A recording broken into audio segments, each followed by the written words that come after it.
Hello everyone, this is Avery, and in today's video we're going to be going into an in-depth tutorial for WeatherWisePro.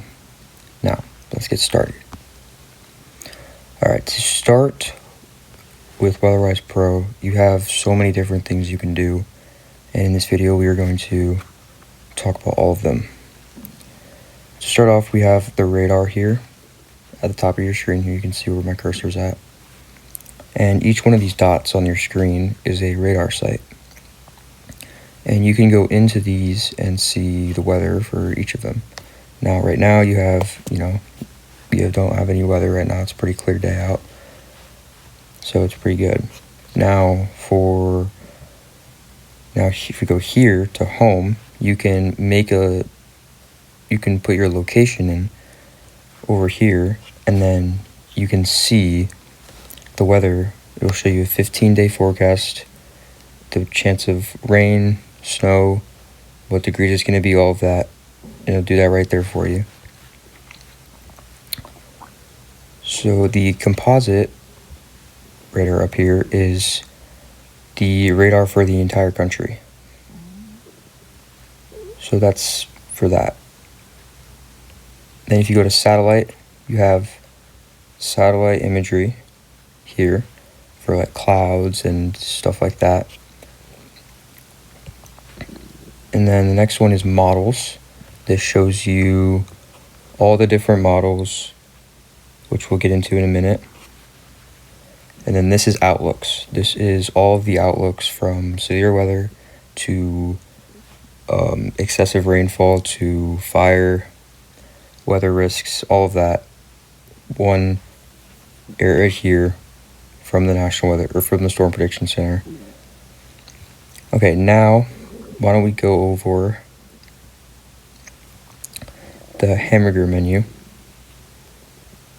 We have all these different things here. So I'm going to go back to radar.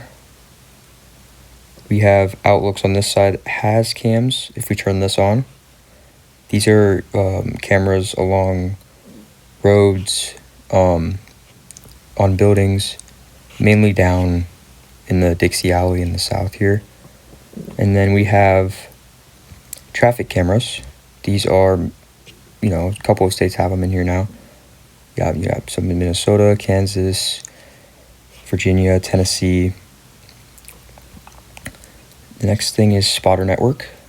So these are all spotters that are within the app here. Like, for example, if you click on this one, this is Jackson Jeremiah. He was last updated 7 minutes ago. Then we have storm chasers. So this is a bit different. There's no active storm chasers that are live right now. So when there's chasers live, you can see it'll pop up on the screen here, and then you can watch their live stream within the app, which is pretty cool. Here we have surface fronts. This is the fronts of which weather systems are and stuff like that. Then you have my locations, where you can put your own location and name it. Then you have meters, which is you can put different things in. You can it displays stuff on the map here. You can click like temperature, dew point, wind direction, wind speed, stuff like that. Then the continent's there, and then the display unit. Then we have weather reports, which is very useful. So you have the National Weather Service local storm reports. You have spotter network reports, and then you can click on a time range for the things. You can go from like an hour to up to 3 days, and it shows you all the reports within that time range. This is the legend here with all the things with all the reports.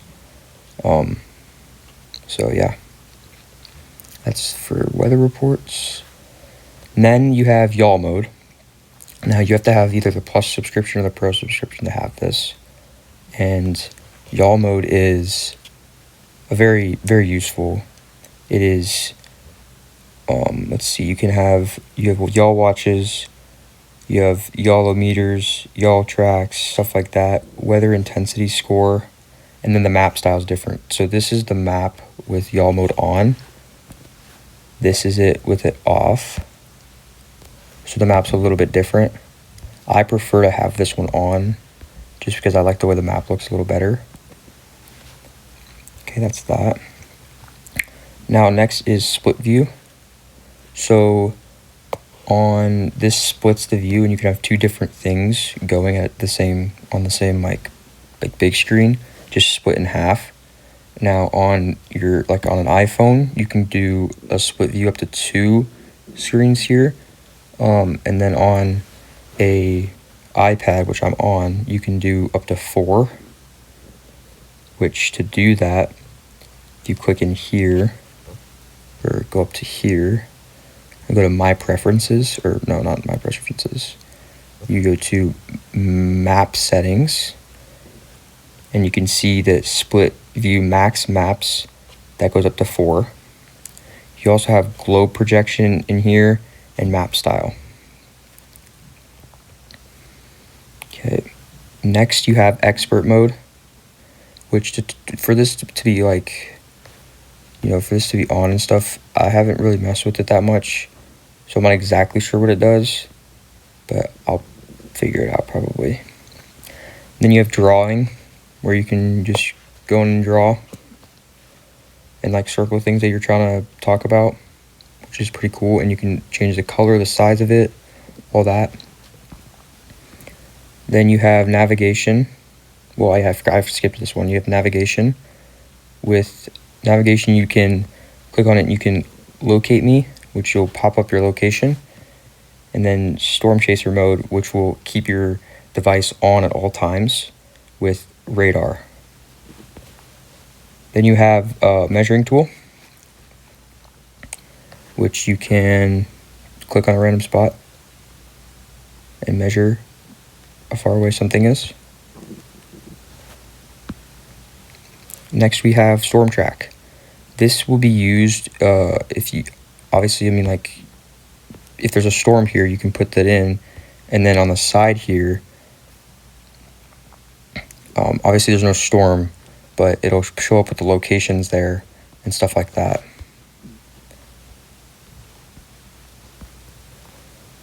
And then there's that stuff down there. Okay, now let's talk about our thing down here. We have the data dot thing. It goes on here and tells you weather data if there's any storms. So right now you're on reflectivity, which shows rain, precipitation and hail. And then for the Pro subscription, you have reflectivity X and then max reflectivity. It's just more advanced and it shows it a little bit better. Then you have velocities, storm relative velocity, and normalized rotation.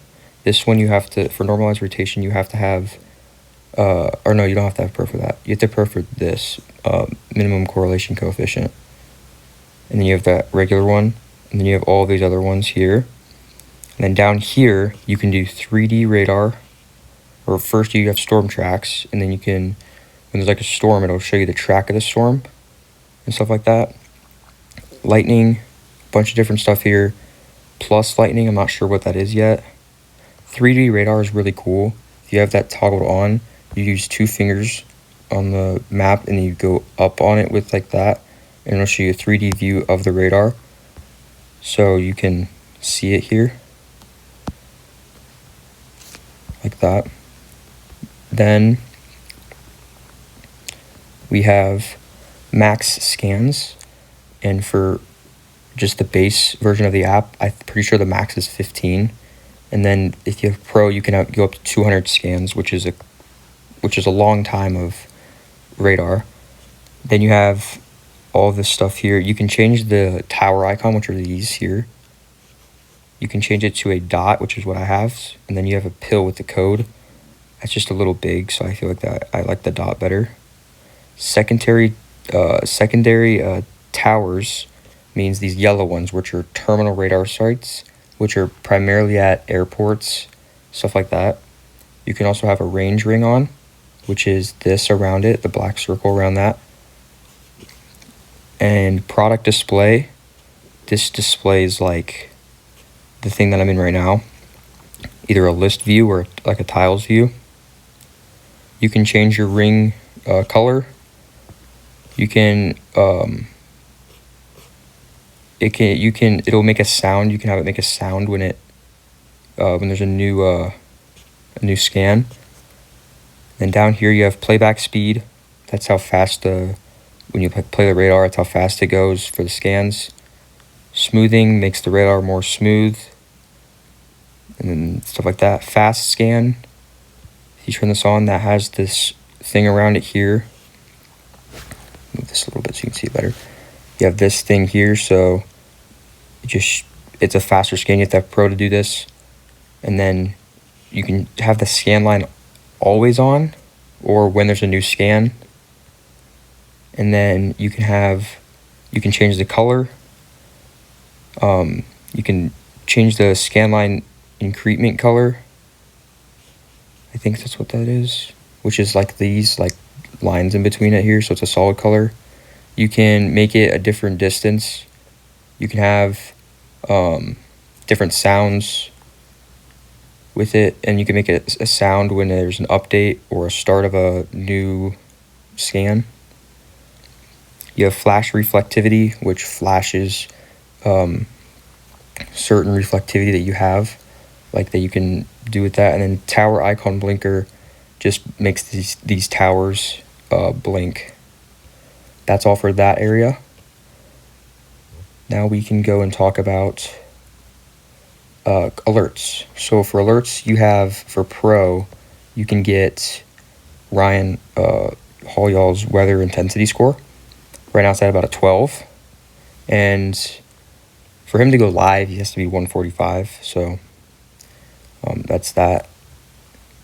And then there's one severe thunderstorm warning right now, actually, in Montana. Yeah, there is one in Montana right now. It's a pretty big one, too. So if you go here, this would be a good example here. You go here, you can click on this severe thunderstorm warning, and it tells you all about it. And then if you have Pro, you can go to impacts, and it'll show you the people that are affected, homes affected, and then all these different things like schools, emergency services, stuff like that, which is pretty cool. And then hold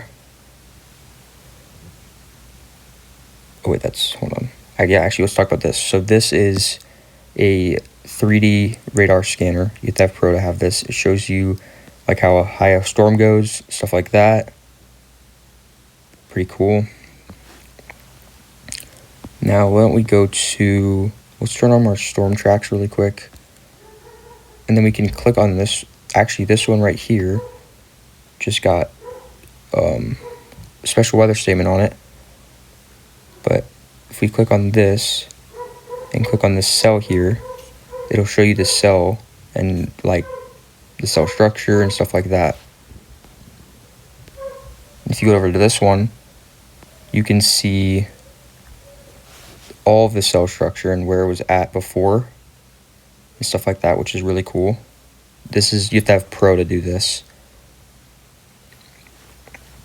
Okay, let's turn this off. Okay. Then we can go back to our alerts here. So you can customize your alerts here by going into the settings, and you can make pop-up view, sidebar view, stuff like that. You can filter stuff. You can only show active alerts and like stuff like that. Then you have all of the other different things up here. So you can customize each alert to your liking. And like for tornado warning, for example, you can make the thickness of the warning bigger and smaller, and you can make the fill opacity more or less. You can make it flash for a longer amount of time, and then how fast it flashes and the color it flashes. You can make a sound for that, and then for intensity levels, you have to have Plus or Pro to do it, where you can make different sounds for different types of warnings. when they go off, so that's pretty cool. You can do that for each and every warning on here.